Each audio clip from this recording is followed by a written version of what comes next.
All right. Welcome in, everybody. Tuesday, late afternoon, mid afternoon for your West Coast guys. So if you're at work and you're cracking a beer with us, we won't tell your boss. But it's the Tuesday Hoops Happy Hour with Steven and Rex on the Paid for Play Twitter page. So make sure to be giving us a follow there if you already aren't. Saturday mornings, we go live for our best bets of the day. We will be dropping out some bets today, but we're going to be focusing on four main segments with 5 game previews in it. But as usual, the show is sponsored and powered by Pick City and Daily Bread Media. That's where we're live on YouTube. So jump over to there to get into the comments to let us know what you're playing today or to we're going to be talking about the ACC. So if you're an alum or a fan, get ready to either be happy or hate because we're going to be telling you right now, December 21st, if your team is making or missing the tourney. I'm about to tweet out the YouTube link, but I got my main man Steven here. Cheers as usual. How you doing on this Tuesday? Cheers. I'm down a little bad, but classic Michael Jordan shit. We play through it just like the flu game. It's not a flu, it's just a little cold. And even though I got a little cold, the picks are starting to get a little hot. So it all evens out and we're ready to go. Yes, sir. So the 4 or 5 things we'll be focusing on is Steven. He's going to give you his card for the night. We have Twitter open as well. So if you're watching us on Twitter, we'll be shouting you guys out. After Steven gives out his card, I already hinted to it. We'll talk about the ACC. Then we're going to dive into the Summit League real quick. And then the Diamond Head Classic preview. We got 8 teams it's going to be a pretty solid tournament that's flying under the radar. Going to be your only action, the championship game on Saturday on Christmas. So if you're not watching the NBA because it might get canceled or who knows, we'll got you covered. You'll sound smart with your cousins, your uncles, tell them who to be betting on, who's to be watching on those 8 teams. And then, we're going to have to make Steven talk Yukon versus Marquette tonight. That's a 9 p.m. game. But, Steven, let's hear your plays for tonight. All right. So for me, it starts off with I'm gonna take Harvard at home -7.5. I think they're probably still the best team in the Ivy League. And I feel like Howard's been overachieving a little bit to have an above 500 record right here. So I like Harvard -7.5. I was on this team yesterday. I think they're going to have another good game today because I just think they're pretty good in one of Spin Doc's conferences. I like Manhattan money line out of the MAAC over the Citadel. Again, I think the WCC is really good this year, and even though this team hasn't been as good as we thought, I like Loyola Marymount -2.5 against Bellarmine. I am on Fresno State money line over Utah. I think Utah's biggest strength has been their center pretty much most of this year, and Fresno State, as we saw last year and most of this year, can easily match that and would probably still have the advantage there. So I like Fresno State to win. I And like then that one as well because on Daily Bread, I gave out the +3.5 there. Fresno's biggest culprit might be their strength of schedule so far. Santa Clara's a 1 resume win. 2 other times they played the big boys. They came up short. Utah has been the opposite of consistent, so inconsistent. There we go. That's what they've been this season, coming off a rough loss in Mizzou. And TCU wasn't a good game either, but both of those have been on the road. So hopefully Utah doesn't find their mojo back at home. But you went the plus money route. I took the 3.5 because I could see it ending within that. What else you got for us? I got one more play. I'm on the Fighting Rick Pitino's Iona -7.5 at home over Delaware. I'm not ready to go against Iona in a game. I don't really care what Delaware's record is. I don't care if they've been playing well. Pitino finds ways to shut that shit down, and I think they're gonna win. But that's the last one. I already took one out of the 6-pack, cracked it for right now. So I just got a 5-pack left. All right. I like it there. anything that you want to get to that maybe happened over the weekend. I'm just sharing out the tweet right now from my handle. Give us a like, give us a subscribe if it's on YouTube, throw us a retweet if you're currently watching us on Twitter. Um, any shockers from the weekend, Steven, or anything you need to get off your chest? I did not expect TCU to win again. That one definitely kind of fucked with me on Saturday. Obviously, I kind of have to talk about the Yukon loss. That's the one thing. Like, I love Danny Hurley. Absolutely love him. Think he should be a great coach. He's kind of proven he's been an above average to great coach. But the thing is, he still wants us to play in the half court. This team is not built to play in the half court. Like, Andre Jackson is best in space. So is probably Jordan Hawkins at this stage. So is a Cook. Tyler Polley just loves to hit the trailing threes, which usually come in transition. Like, trying to play a half court game, just setting a bunch of picks all game here, it's never gonna let UConn reach their full potential. So I do still kind of have a problem with that. But no, not too much crazy stuff I saw over the weekend. Outside of maybe Kentucky beating the brakes off North Carolina, but that just kind of goes to my ACC stuff that I'll get into later. Yeah, with UConn, we'll definitely be talking to them at the end of the show with the preview against Marquette tonight. I mean, I think one of your easiest things and the stick that you can kind of point to is you're 2-2 when Sanogo hasn't played so far this year. Just basically put it at that. Your top player's been out. Maybe he's going to return tonight. I think that is kind of easy like crutch to go to, but I don't think it's completely off there. We'll get more into that later. But let's get into our first segment of the show since Steven dropped his plays for the day. So scroll back if you want to watch that. But the ACC, Steven, we're not going to talk about the bottom feeders here. You kind of know who they are with Pitt, Boston College. Georgia Tech probably falls into there as well, sadly, and NC State with their allegations. So we might hit on the rest of the teams quickly. But overarching, how many bids do you think the ACC is going to get the tourney? Usually they fall somewhere between 6 to 8. You are thinking that it's probably coming in much lower. So don't go too long because we're going to go back and forth here. But what are you thinking? Yep, I just think off the name of their conference alone, they'll probably get in 4. I think there's realistically probably only 3 that are deserving. It's clearly Duke. I mean, right now, if I had to say it, I'd probably say Wake Forest. And then the only other 2 that I think have any sort of a chance are probably like Miami and North Carolina. Because Virginia is not the Virginia we're used to. Syracuse is Syracuse. Clemson can't hold on to a lead. You know, there's just every team has a fatal flaw. I don't think more than 4 teams deserve it. So they had their rough start of the season. We hinted on that on a few weeks back. Some teams have proved it, but majority of the conference has still gone back and forth. The one thing that I think we kind of have to give them the benefit of the doubt now is not many teams have had bad losses like they did at the beginning of the season. Most of the team's strength of schedule is kind of up there, and they're losing their matchups coming from other conferences and their tourney head-to-heads and other issues like that. I have to agree with you. Duke and Wake, they're probably the 2 most deserving teams so far just because of their records, even though I think Wake, come the end of the year, they're going to be a team that ends up on the outside looking in. I would think Virginia Tech is a team that I have circled in. Some tough results, but I think they're going to figure it out come down the stretch. Hokies, yeah, they're sitting at 8-4 and currently 0-1 in the conference season here. I think the most of their losses aren't bad when it's Memphis, Xavier, and Dayton. Not the worst losses to have this season. Conference losses could come into picture here with forfeits, so that's going to be a rough one when it comes down to it. So we both agree on Duke here. Who I don't see, and this is how we can go into it. Florida State is the one I'm the most on the fence for here so far.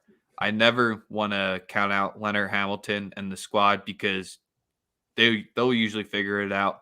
They have a decent veteran cast here, even though you have Cleveland, uh, who's making some impactful minutes so far this year. But let's get into Florida State a little bit here. They're kind of the team that's the one that could make them be a 5-bid conference, in your opinion. What have you been? What's been your thoughts on the Seminoles to start off this year? Yeah, I can't be ready to trust them when their best win of the year, you would say, is probably either Loyola Marymount or Missouri. Like anytime they've played real competition, Florida, Purdue, Syracuse, South Carolina, they're 0-4. So it doesn't give me confidence that they can turn it around against a Power 5 conference. And I don't know. I mean, they've been so good so consistently. It's tough to count them out, but I guess I'd rather be the first person off the train than the last person off the train when they fall off the cliff. One of my issues, what I think is limiting this squad so far, is just their lack of a true scorer. I guess is the best way to put it. I know the squads have always had rotations and not a pure scorer, but 2 games so far this year, they've made double-digit threes. Sure, Florida State isn't a staple of nailing down the long ball, but when 3 of your games so far, you've been pretty limited, and you did it against Missouri and Lipscomb, are the 2 teams where you're able to surpass it and make more. That's just going to help open up their inside game here. I think that's what their biggest piece is so far. On the defensive end, they've been competitive and definitely above average to probably a top 30 to 50 offense here. It's just been their offense that's been letting them down. And all of their losses so far this season, they haven't broken 65 points. And in all their wins, except for 1 game, they've usually broken 65. So right now, against the quad 1A and quad 1, they're 0-3 to start off the year. In the ACC, they might not have that many chances for more quad 1 wins, which could hurt them down the long run. But I do think Florida State is still dancing this season. Who have you been what's the squad that you want to get into quickly here? I guess my most interesting one would probably be Miami. Like, sure, they're 9-3 right now. Or actually, you know what? Nah, fuck Miami. They're gonna fall apart. That's just what they do. I'm gonna talk about North Carolina. So when North Carolina plays good teams outside of Michigan, they give up a ton of points and they lose bad. But I don't A ton think of they're. points, as in, I think it's exactly like 94 points per game against Purdue, Tennessee, and Kentucky. Yeah, I think it is right around there. And then they gave up 87 to Brown. Brown's not like a team that you expect to just shoot the lights out and kill you on offense. So North Carolina could be interesting because they could either kind of go on a run just because their offense is working and be that like number 2 team right behind Duke, or they could kind of fold against somewhat tough competition, and North Carolina could be looking at like 2 bad years in a row. Yeah, so with the Kentucky game, I think Calipari just outclassed Hubert Davis there, and I was holding a UNC money line ticket here. I knew that it was the first game where he had to basically adjust the day of or less than 48 hours when it gets rescheduled. So the game plan that he introduced of let's play 0 defense and just make it a complete street ball game did not work for them when they went 1 for 13. Their biggest issue this season in their losses, and you hit it on the head with the 94 points per game. And where have those points come from in those games? Because they've held the teams for 3. I mean, they made 8, 9, and 10 in those, so that's not too hot. But the size of UNC has been what's letting them down. Against Purdue, Edey and Williams went off. Against Tennessee, who really doesn't have the standout big man, they still shot way over 50% from inside the arc. And then Kentucky, I mean, they just made anything whenever they wanted in that game there. So that's kind of been Love and their guards can't be bailing them out so far because when they teams have comparable guards with the comparable skill in the quad 1 and quad 2, that's where they've been struggling because teams have just been going to the inside. They're not forcing any turnovers and getting some free help there. So UNC, I'm most confident of the teams here, and I'm not too sure why, of this pack of like Florida State, North Carolina State, Wake, Louisville, Clemson, Notre Dame, Syracuse, UVA. I think Notre Dame is the team, or North Carolina is the team I'm most confident in to figure it out, even though they do have the rookie coach. Yeah, Because that's what I was Louisville is gonna. a team I'm not sold in whatsoever. Yeah, that's what I was gonna say with UNC is I'm not sold on what he can do as a head coach. Like I would rather take the North Carolina name away from it and just look at that roster and that coach and say a lot of teams, if they start giving up close to 100 points multiple times a game, like when are you gonna when are you gonna kind of like pack it in? Like I feel like if they lose 2 or 3 more games to teams they shouldn't lose to, I think it could be like a scenario where it's like this guy didn't really recruit any of us. Or actually, wait, no, he did. He was an assistant coach. He did help recruit them. They were like, this isn't the guy we like signed up to play for as our head coach. So now it's like, do we really care or do they want to like go find a new team? I feel like if they start off hot in ACC play, rattle off like 4 or 5 straight, then yeah, they'll end up back in the top 25 by the end of the year. Nice little like clean, easy way to get into the tournament. But if they start off 2-3, 2-4 in conference, then it could be an absolute disaster for them. So they got App State up tonight. Duke beat them 92-67, and App State kind of hung around. Then Duke just knocked the brakes off in the second half. I guess it's a little bit of a barometer test because UNC and Duke don't meet until February 5th, and they have a very favorable schedule to start off conference play, except for the first game where they are hosting Tech. Then they have BC, Notre Dame, Virginia, Georgia Tech, Miami, Wake, Boston College, North Carolina State. They get all the big guns later towards the end there, and the bottom of the ACC is that bad. So I think Hubert Davis is a smart enough coach to figure out if that we nailed it on the head with what's struggling with them, but he should be able to get these guys to be a little bit more committed on defense, and the pregame plans that he's going in there with just aren't working. And then when he's trying to adjust on the fly of having a vanilla offense and chucking it from deep, hasn't been working out. Do you have any other ACC team you want to talk about? So give me your teams as of right now. Season ended today. Who's in the tourney from the ACC? Well, shit, I don't want to go off record alone, but Duke, UNC, Wake Forest, Miami on the bubble. That's probably it for me. Damn, you're only giving them that many squads right there. I don't think you would make the committee.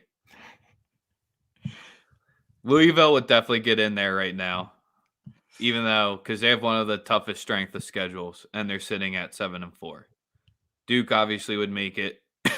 I think Virginia Tech makes it as well.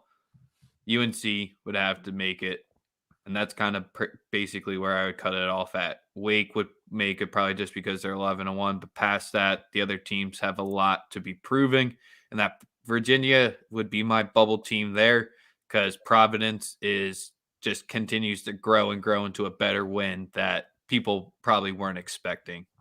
Yeah. Well, I mean, I don't know. I do think right now Louisville's been getting, contrary to what Mike said, Louisville's actually been getting a little bit worse as this month has gone on. A 10-point loss to Western Kentucky, and then you lose to DePaul. I don't care that DePaul only has 1 loss right now. You can't lose to DePaul as what should be a good ACC team. Yeah, Louisville their offense is just gets terrible for stretches and long stretches of the game. It's the simplest way to put it with what's been Louisville's issue. Yep. I guess their game tomorrow against Wake Forest will really prove it. Louisville? Yeah. No, they are canceled. What? That's the 29th. They were supposed to play Kentucky tomorrow. That got canceled, and now Kentucky's hosting Western Kentucky. So Western Kentucky going for the 2-game sweep, which would be huge for the program that not ACC talk, but started off the season probably one of the worst ways possible. Sitting at 1-3, now sitting at 8-4. Just took a little bit of time. If they can rattle off back-to-back wins against Louisville and Kentucky, boy oh boy, will the Hilltoppers be rolling. Yeah. Hey, it just takes a little bit of time to get used to not playing with Charles Bassey anymore.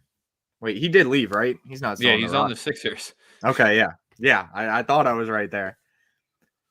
But, yeah. So, I mean, since all these games are getting canceled, like that is – or actually, wait, where are we going there next?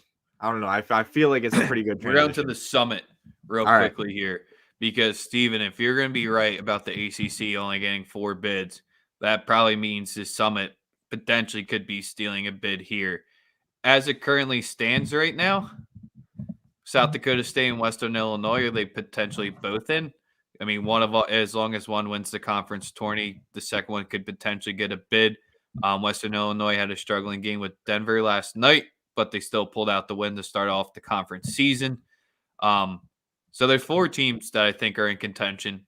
I think 2 of them will make it by the end of the year. The 4 teams in contention in the Summit to be dancing in March would be South Dakota State. You know, I love my bunnies there. Western Illinois, the Leathernecks are looking pretty solid. Everyone's NCAA 2K8 favorite team since they were the worst program in it, I believe. So everyone had to turn that one around.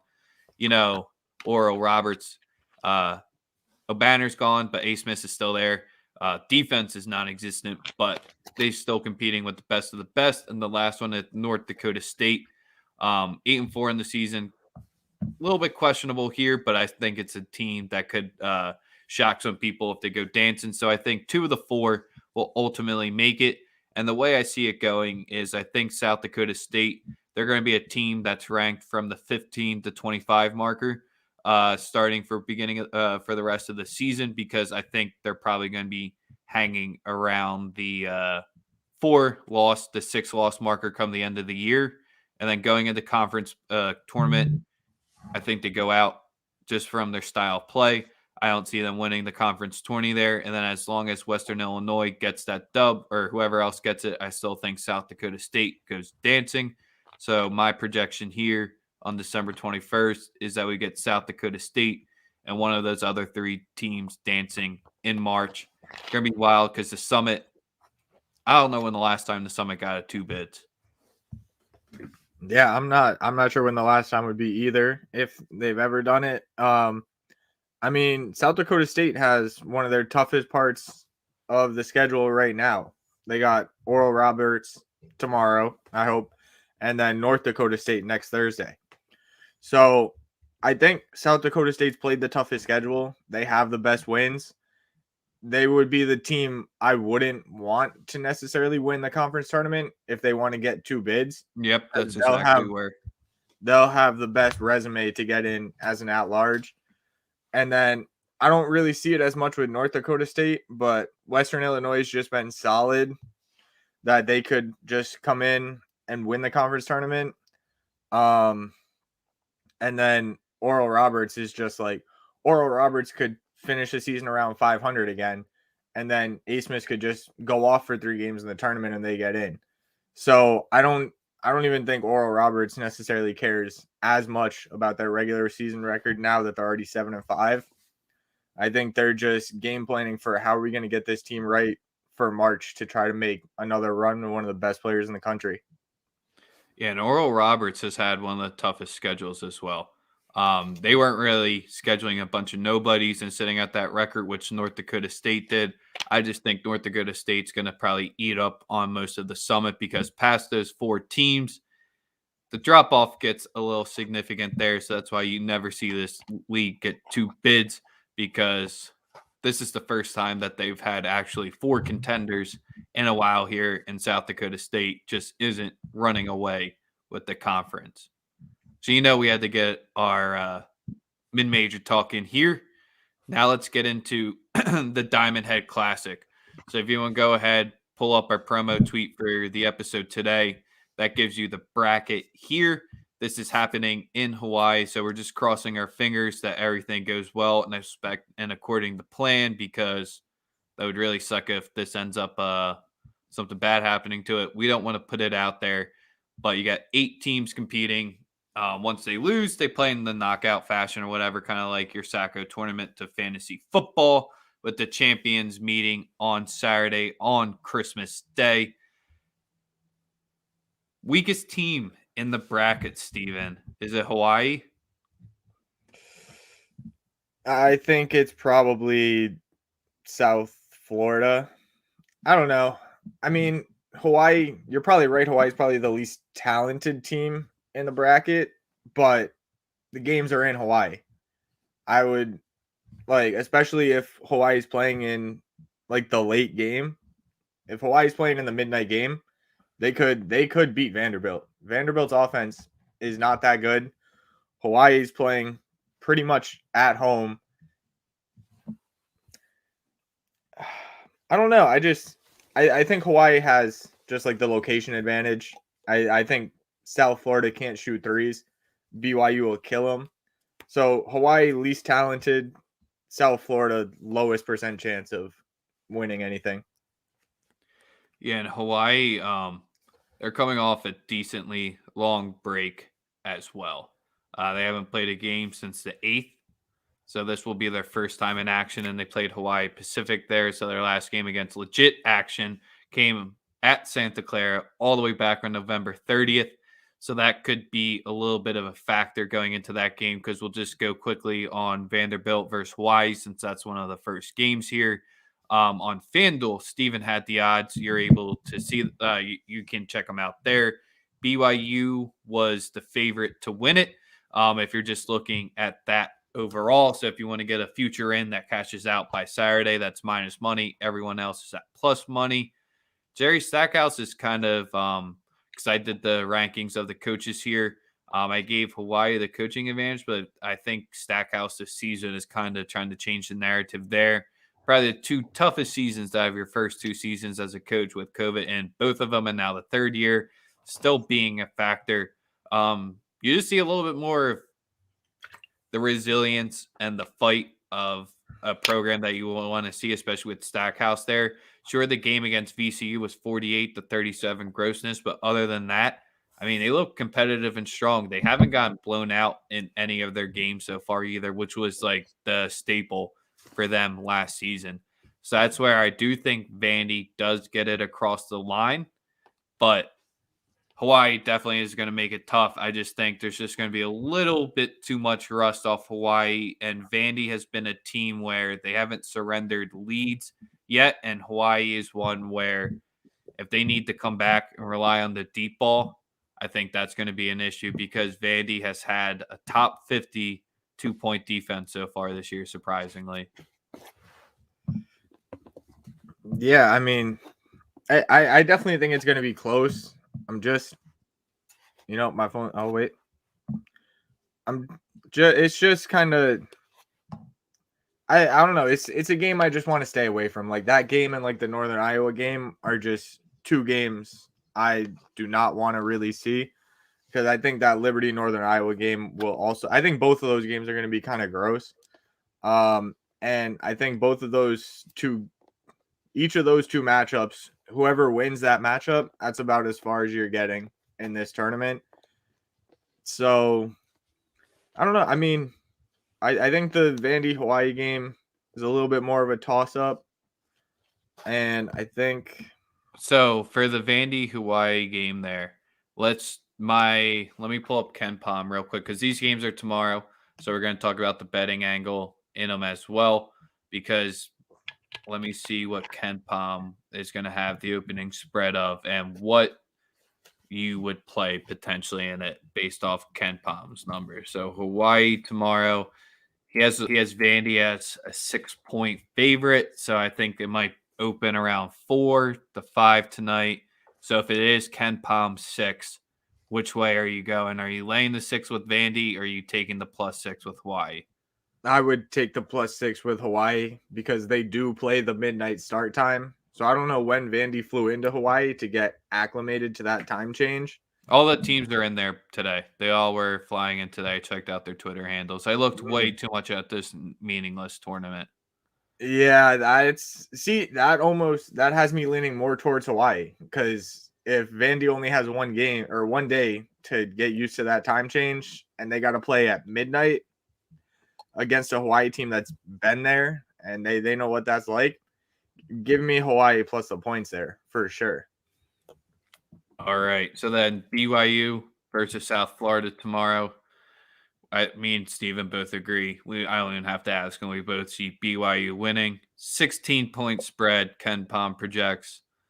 What would you take in that one there?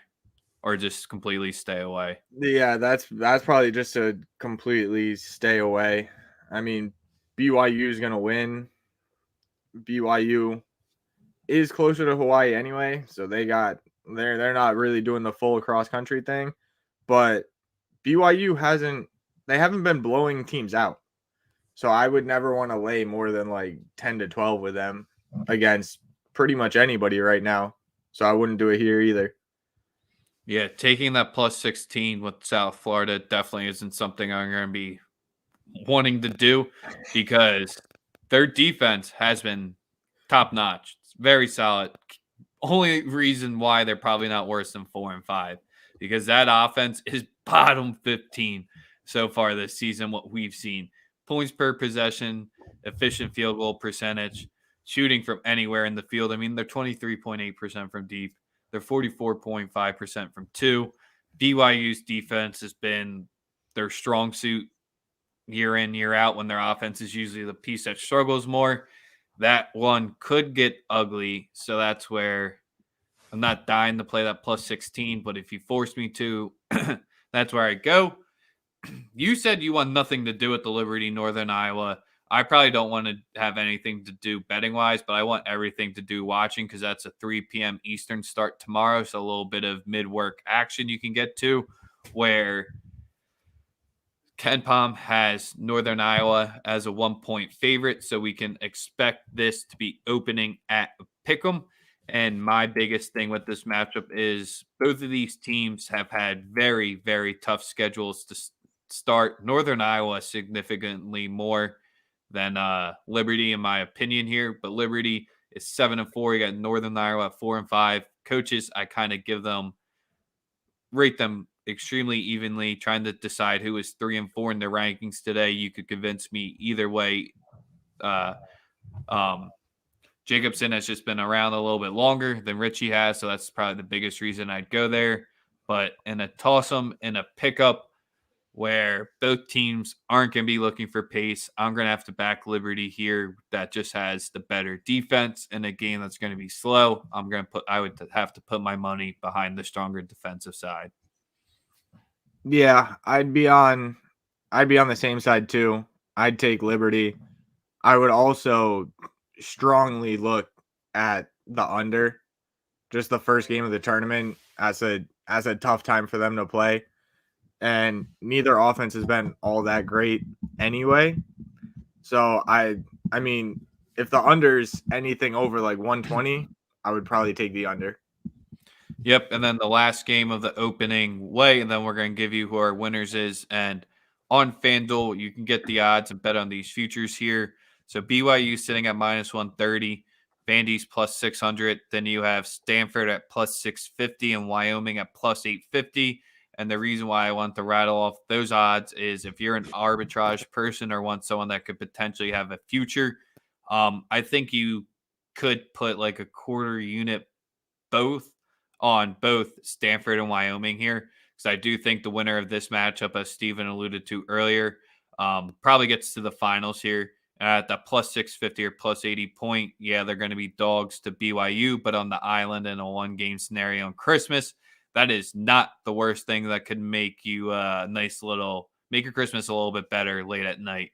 So Wyoming versus Stanford, definitely the game of the day, potentially tomorrow here. What does Ken Palm have this line sitting at here? He has Stanford as -1. I'm going to be on Wyoming tomorrow. I can already guarantee that. If you watch Daily Bread tomorrow, probably going to be giving out a play on Wyoming, but I'm going to be on the Cowboys. You're shaking your head. Do you like the tree here? You're on mute. Tell me why you like the tree. I like Delaire. I love that freshman, Harrison Ingram. I mean, I really think he's that guy. I don't really see Wyoming as having like, I guess you could call it Ike or whatever his name is. Yeah, it looks like yeah. Yeah, Ike, Graham Ike. 19 or 20 and 8.5. I mean, he'll be tough to stop in the middle for sure, but You haven't said my man Hunter Molinado's name. I have not. That's the biggest thing with Wyoming. They run similar to Notre Dame, where like Bray style, where they kind of run 6, 7 guys, and it really doesn't matter. The rest of them are just showing up. They could eat ice cream before the game. They're not going in. Or if they're going in, they're not going to need the solid minutes. So that's where the Molinado, Ek, and Jeffries, that 1, 2, 3 punch is a very solid one, especially for the conference in the Big West in the West that they're in. Stanford, they have Ingram, and past that, they have a bunch of solid pieces, but that's kind of where Stanford, you could argue that they're deeper, but you're starting 5. I almost have to rock with Wyoming here. And that's why I hope they open as dogs so that I can play Wyoming money line tomorrow. Yeah, I don't know. I don't think Wyoming's played enough people yet. Their best win is what? Either Washington, Grand Canyon, or Utah Valley.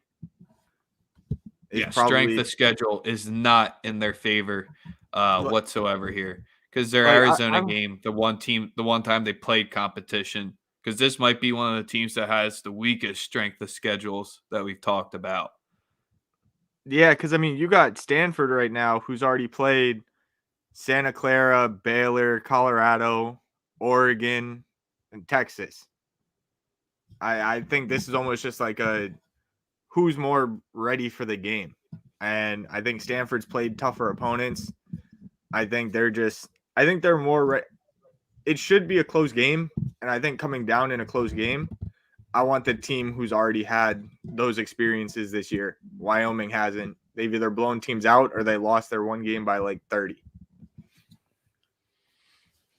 Maybe we'll have to find another bet that's not hot sauce related.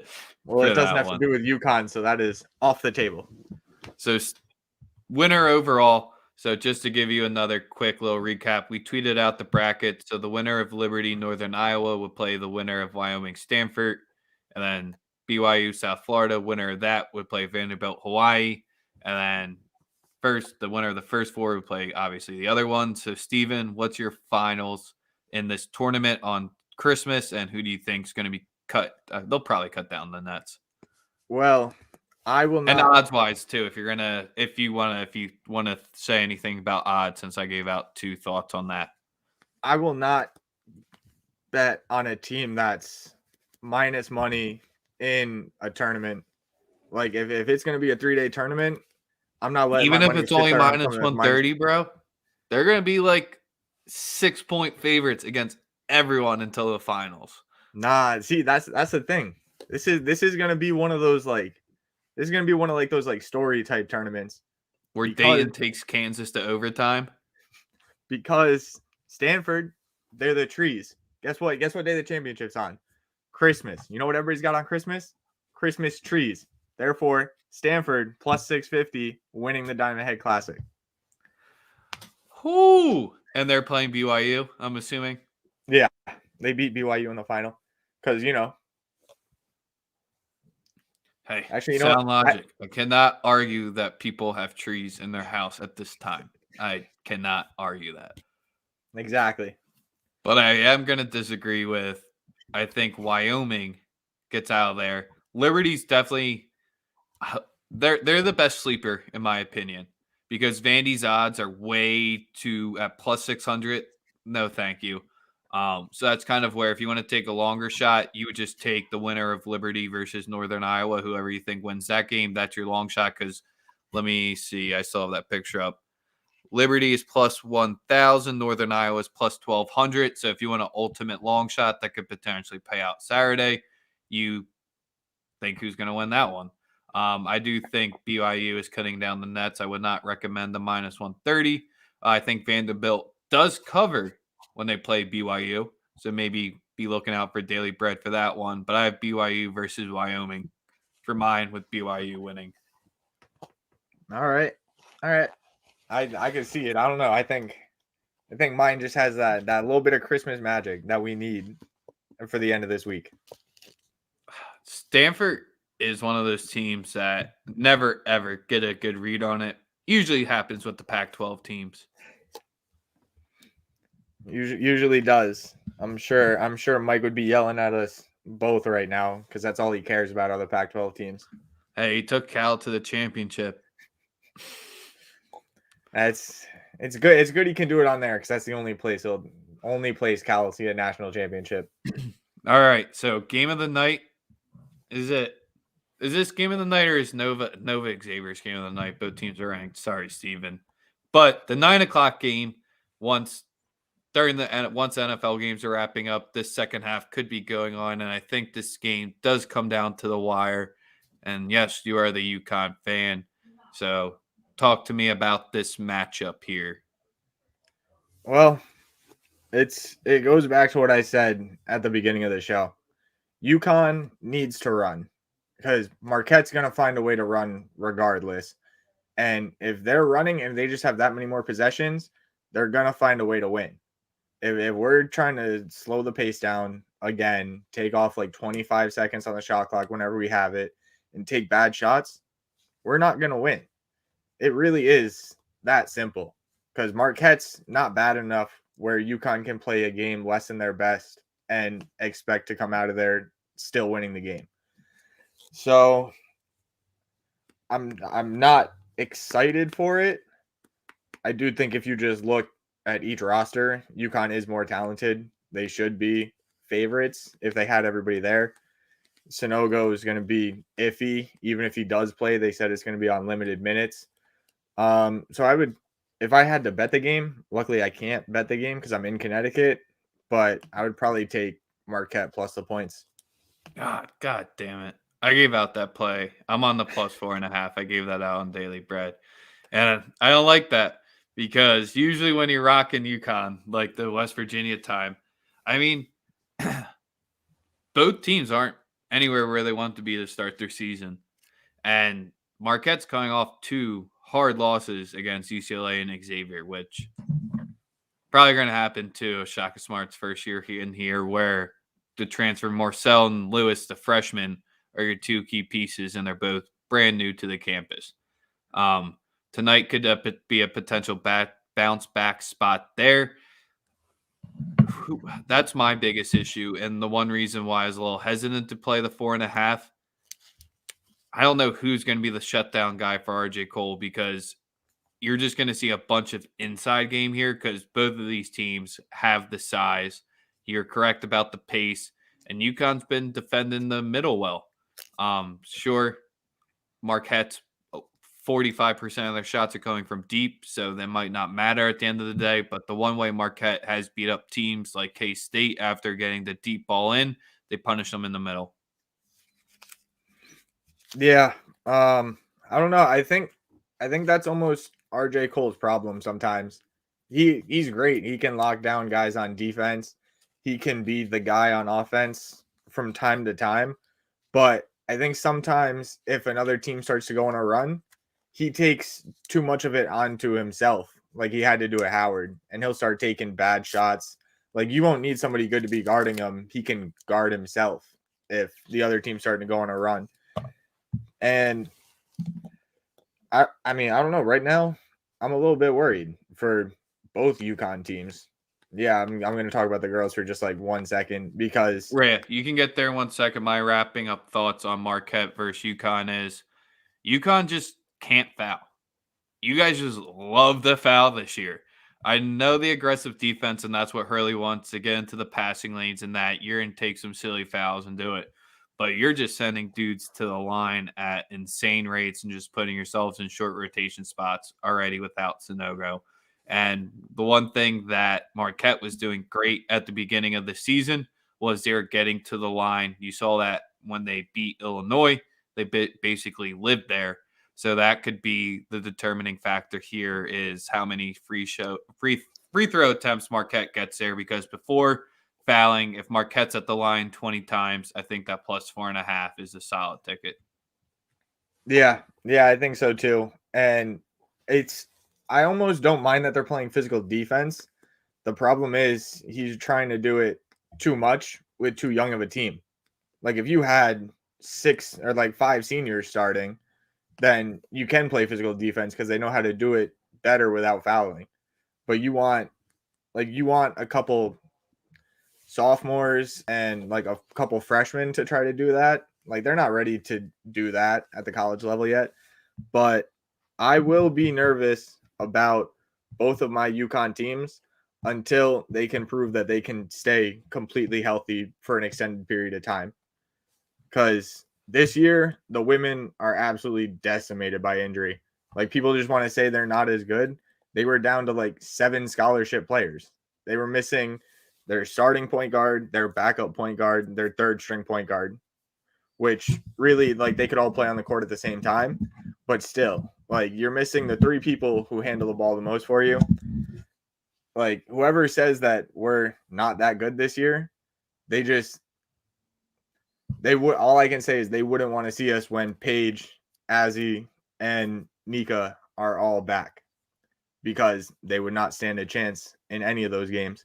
But that's besides the point. Not going to spend time on women's basketball. No, you're all good, because the one thing I want to point out is the LSU team, they had a sick video drop today because they already surpassed how many wins there with their new coach, and they all got new Nikes today and we're going wild in the locker room. That video is pretty dope from the LSU women's basketball account today. Sam Murphy retweeted that, so that's how I saw that one. Our main man from Paid for Play. But that's 47 minutes. We got NFL kickoff in 30 minutes here, so that's where scroll back if you want to see who Steven and I think is going to make the tournament from the ACC, who could potentially be a bid stealer in the Summit, the Diamond Head Classic. So a little bit of tournament games tomorrow, Thursday, and Saturday. And then we got Yukon versus Marquette. We just got through there live on the Daily Bread Media YouTube page. Give us a like, give us a subscribe there if you aren't already. We'll be live Saturday morning. Oh, that's Christmas. We'll have to figure out what we're doing. I haven't talked to the guys about that. No, there's no game. There's only the 4 games, so we won't be live this Saturday for Paid for Play. We're usually live on Saturdays at 10. Next Saturday is when the long haul, the long grind begin, where it's Saturday constant action weekend, week out. So Paid for Play on Twitter and YouTube on Daily Bread Media is your spot to go for your college action. Steven, anything you want to say as we wrap up? Yeah, just 2 more things. One, I like Xavier to also just win the game tonight. Villanova is not like that. I do not care what Sosa says on Daily Bread. They are not that good. And just with the with like the forfeits, like if like when DePaul and Creighton or whatever that matchup is supposed to be on Thursday, since they both can't play because of guys with corona, for them to both just take a loss instead of just rescheduling the game seems like a joke to me. Like, sure, every team should have like the same amount of conference games played, but I mean, you can't just give them both a loss. Like, just find another day to play the game.